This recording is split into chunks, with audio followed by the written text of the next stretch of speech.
여러분, 안녕하십니까? 한학당 인사드립니다. 지난 시간에 이어 라 글자로 된 한학 이야기입니다.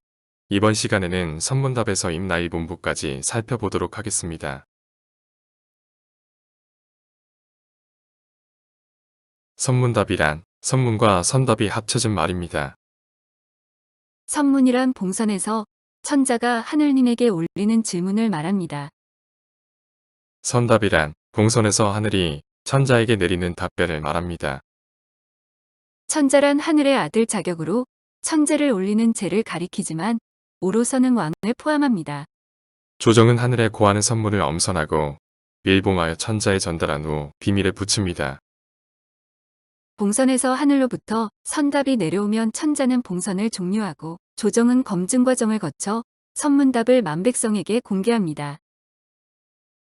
천자가 하늘로부터 선답을 받지 못하거나 받은 선답이 해석 불가한 경우에는 선의를 요구받게 됩니다. 백성들은 선문답이 공개되지 않을 경우 천자가 하늘로부터 불신을 당하였기 때문에 새로운 천자가 나타나 천재를 올리지 않으면 천지 변동이 일어난다고 여겼습니다. 천자의 선의가 늦어질 경우 재앙이 닥칠 것을 두려워한 백성들은 다른 나라로 이주해버리기 때문에 나라는 국력이 쇠퇴하여 망하게 됩니다. 따라서 천자는 목숨 걸고 봉선에 임할 수밖에 없습니다.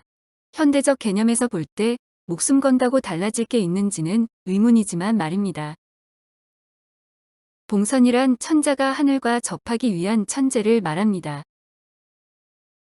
경지입문이란 천자가 봉선에서 선문답을 하기 위해 하늘문에 들어선 상태를 말합니다.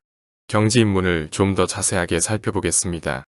하늘과 땅 어디 즈음에 개가 있고 이 개가 이승과 저승을 가르는 경계입니다. 이 경계에 천문이 있고 이 문을 넘으면 하느님들이 살고 있는 천국입니다. 천자는 봉선에서 이 천문에 들어야 하늘님에게 선문을 올릴 수 있고 하늘님으로부터 선답도 받을 수 있습니다. 이 상태를 가리켜 경지입문이라고 하는데 아무렇게나 해서 경지입문할 수 있는 것은 아니고 4가지 조건을 충족해야만 경지입문에 이를 수 있습니다. 지금부터는 경지입문의 4대 조건에 대하여 살펴보겠습니다. 경지입문의 4대 조건은 첫째가 정신통일, 둘째가 번뇌단절, 셋째가 지혜사고, 넷째가 무아정적입니다. 정신통일은 고대와 현대의 뜻이 확연하게 차이가 나는 단어입니다. 고대의 뜻을 알기 위해서는 먼저 정할 정절을 다시 살펴야 하는데요. 밝을명과 정할정은 모두 신의 의지를 나타내는 글자입니다. 밝을명은 인으로 증명되는 신의 의지, 예를 들어 천부인으로 증명되는 신의 의지를 나타내며 종교적으로는 민신의 의지를 가리킵니다. 정할정은 경으로 증명되는 신의 의지, 예를 들어 천부경으로 증명되는 신의 의지를 나타내며 종교적으로는 인신의 의지를 가리키는데 여기에는 성인의 말씀도 포함됩니다. 정신통일은 경으로 증명되는 신의 의지를 한 곳으로 모아 거느리고 통솔하는 것을 말합니다. 다시 말하면 경을 받드는 성인과 종교 지도자, 그리고 경서를 만드는 학자를 한 곳으로 모으고 다스리는 것을 뜻합니다. 서로 자기가 받드는 신이 높고 위대하다며 버리는 쌈박질을 금하며 모든 신을 하늘 아래에 놓이게 하여 정들이 하늘을 받들도록 하는 상태가 고대의 정신통일입니다. 번거로울버는 마음을 괴롭히는 답답함을 나타냅니다. 괴로워할 뇌는 정신을 괴롭히는 고통을 나타냅니다. 이 둘이 합쳐지면 마음과 정신을 괴롭히는 답답함과 고통에 몸에서 오는 답답함과 괴로움, 그리고 생각에서 오는 답답함과 괴로움이 더해진 번뇌가 됩니다. 천자는 봉선을 준비하는 단계에서부터 번뇌를 일으킬 만한 일들을 정리한 후 단절해야 하지만 현실에서는 그것이 마음처럼 쉽지 않았습니다. 여기에서 참지는 하느님이 머무는 곳과 연결된 길, 즉 운을 가리킵니다. 여기에서 다스릴 이는 천인의 말씀에 따라 땅을 다스리는 신들이 다니는 길을 가리킵니다. 운은 허상이라 찾아다닌다고 찾을 수 있는 길이 아니고 돈은 실상이나 찾았다고 발을 들여놓을 수 있는 길이 아닙니다. 천자가 경지 입문하려면 도를 찾아 신들의 허락을 구해야 하는데 이 허락을 구하는 생각을 살아야 합니다. 고는 신을 어르고 달래고 속여서 운을 찾아 오르는 상태를 가리킵니다. 나아는 고대의 민의 중심을 가리키는 말로 푸천서열로는 6번째이며 제왕을 뜻하기도 합니다. 무아는 아를 버리면 무가 시작되고 다시 무를 버리면 아가 새롭게 나타나는데 이때 나타나는 중심으로서 아는 백심과 인심 중 하나가 됩니다. 뭐 아니면 도 같습니다. 그러나 앞에서 진리사고를 하여 나타나는 중심은 백의 중심으로 천인의 명을 받을 수 있는 신분으로 상승하게 됩니다. 이러한 신분 상승은 마누라도 몰라야 한다는 것이 정적입니다. 참선과 선도는 봉선에서 시작되며 봉선은 선에서 시작됩니다. 선은 백의사에서 시작됩니다. 이해가 안 되는 분은 한하기의 이 마지막 부분의 일의 고대 철학을 참고하시기 바랍니다. 제왕은 자신이 하늘의 아들이라는 사실을 입증하여 권위를 높이거나 백성들에게 하늘의 노여움에서 벗어나 재앙을 극복할 수 있다는 믿음을 주기 위해 천재를 지냅니다. 조정은 재정을 지원해 봉선 재단 건립과 복무를 준비하고 병력을 파견하여 재단 관리를 시작합니다. 대소신료들은 천재에 대한 재정 지원과 기부 그리고 군사적 지원을 한 후 봉선에서는 발을 떼버립니다. 따라서 천재는 국가적 행사이지만 봉선은 천자의 개인적 행사로 전락합니다. 대소신료들이 봉선에서 발을 떼는 이유는 천자가 정신통일을 이루기 위해서는 성인과 종교 지도자들을 체포, 압송한 후 강제하여야 하는데 누구도 이 일을 하려고 하지 않기 때문입니다. 또한 천자의 번뇌단절을 위해서는 온갖 추잡한 구정물에 손을 담가야 하는 것도 이유로 작용했습니다. 대소신료들의 지원을 받지 못하는 천자는 봉선 집행관 선나를 수족으로 임명하여 정신통일과 번뇌단절을 실현할 수밖에 없었고 대소신료들도 동의할 수밖에 없었습니다. 천자가 봉선을 대충 해도 될 것 같으나 조정은 선물을 엄선하고 선답 또한 철저한 검증을 거쳐 공개되기 때문에 얼렁뚱땅하다 천자에서 쫓겨날 수도 있었습니다. 나는 천손시대의 사자들을 가리킵니다. 이들은 집행관으로서 형률을 집행하고 순찰사자로서 질서유지와 생기소환, 죄인관리를 담당했습니다. 나는 천국에 등록된 유급 집행관이며 집행관의 불법, 위법 행위에 대하여 하늘에서 책임을 졌습니다.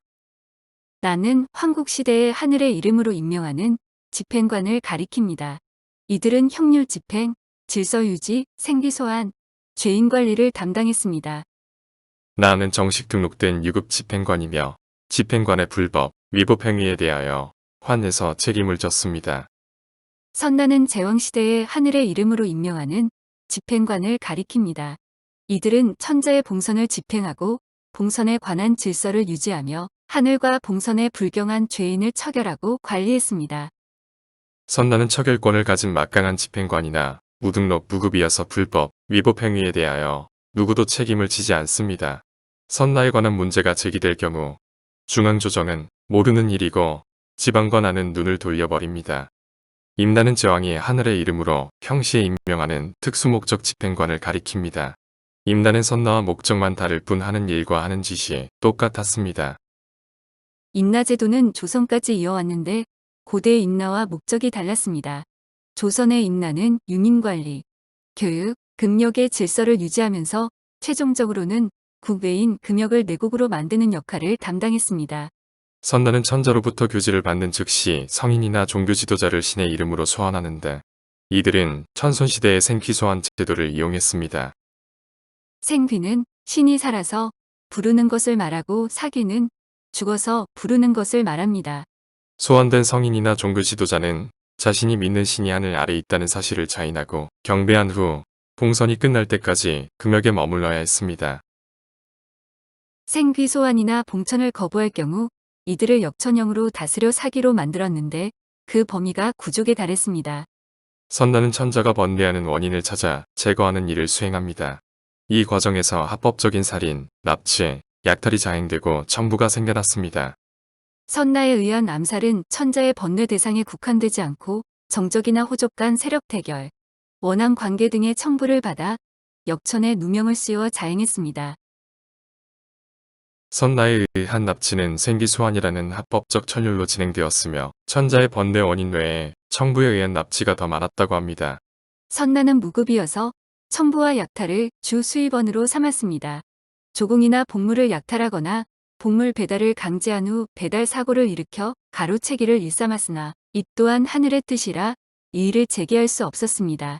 선나는 봉선이 끝나면 약탈물을 가지고 구역으로 들어가 숨어 살았고 천자는 이 구역을 금역으로 하여 모든 출입을 금하고 이들을 보호했습니다. 지금부터는 일본이 한반도를 지배했다고 주장하는 임나일본 부설에 대하여 살펴보도록 하겠습니다. 일본은 서기 369년부터 562년까지 193년 동안 한반도를 지배했었다고 주장하고 있습니다. 그 근거로 일본 서기와 광개토대왕 비문을 내세우고 있으나 그 속을 들여다보면 허무맹랑합니다. 먼저 일본이 근거로 삼고 있는 일본 서기와 광개토대왕 비문의 연도를 비교해서 임나일 본부에 대한 공통점이 있는지 찾아보겠습니다.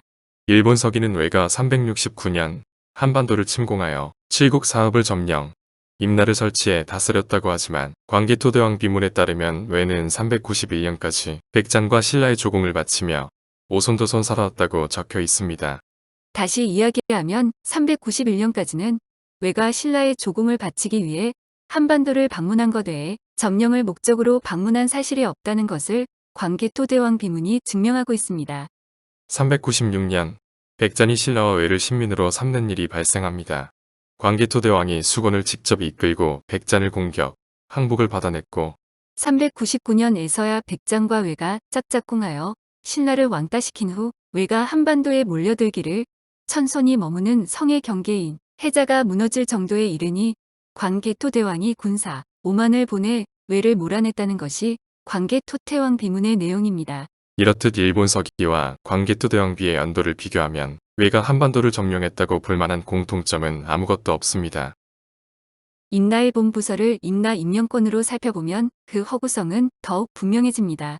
임나는 하늘의 이름으로 임명하는 것이라 반드시 임명권자보다 낮은 계급의 민족을 임명해야 합니다.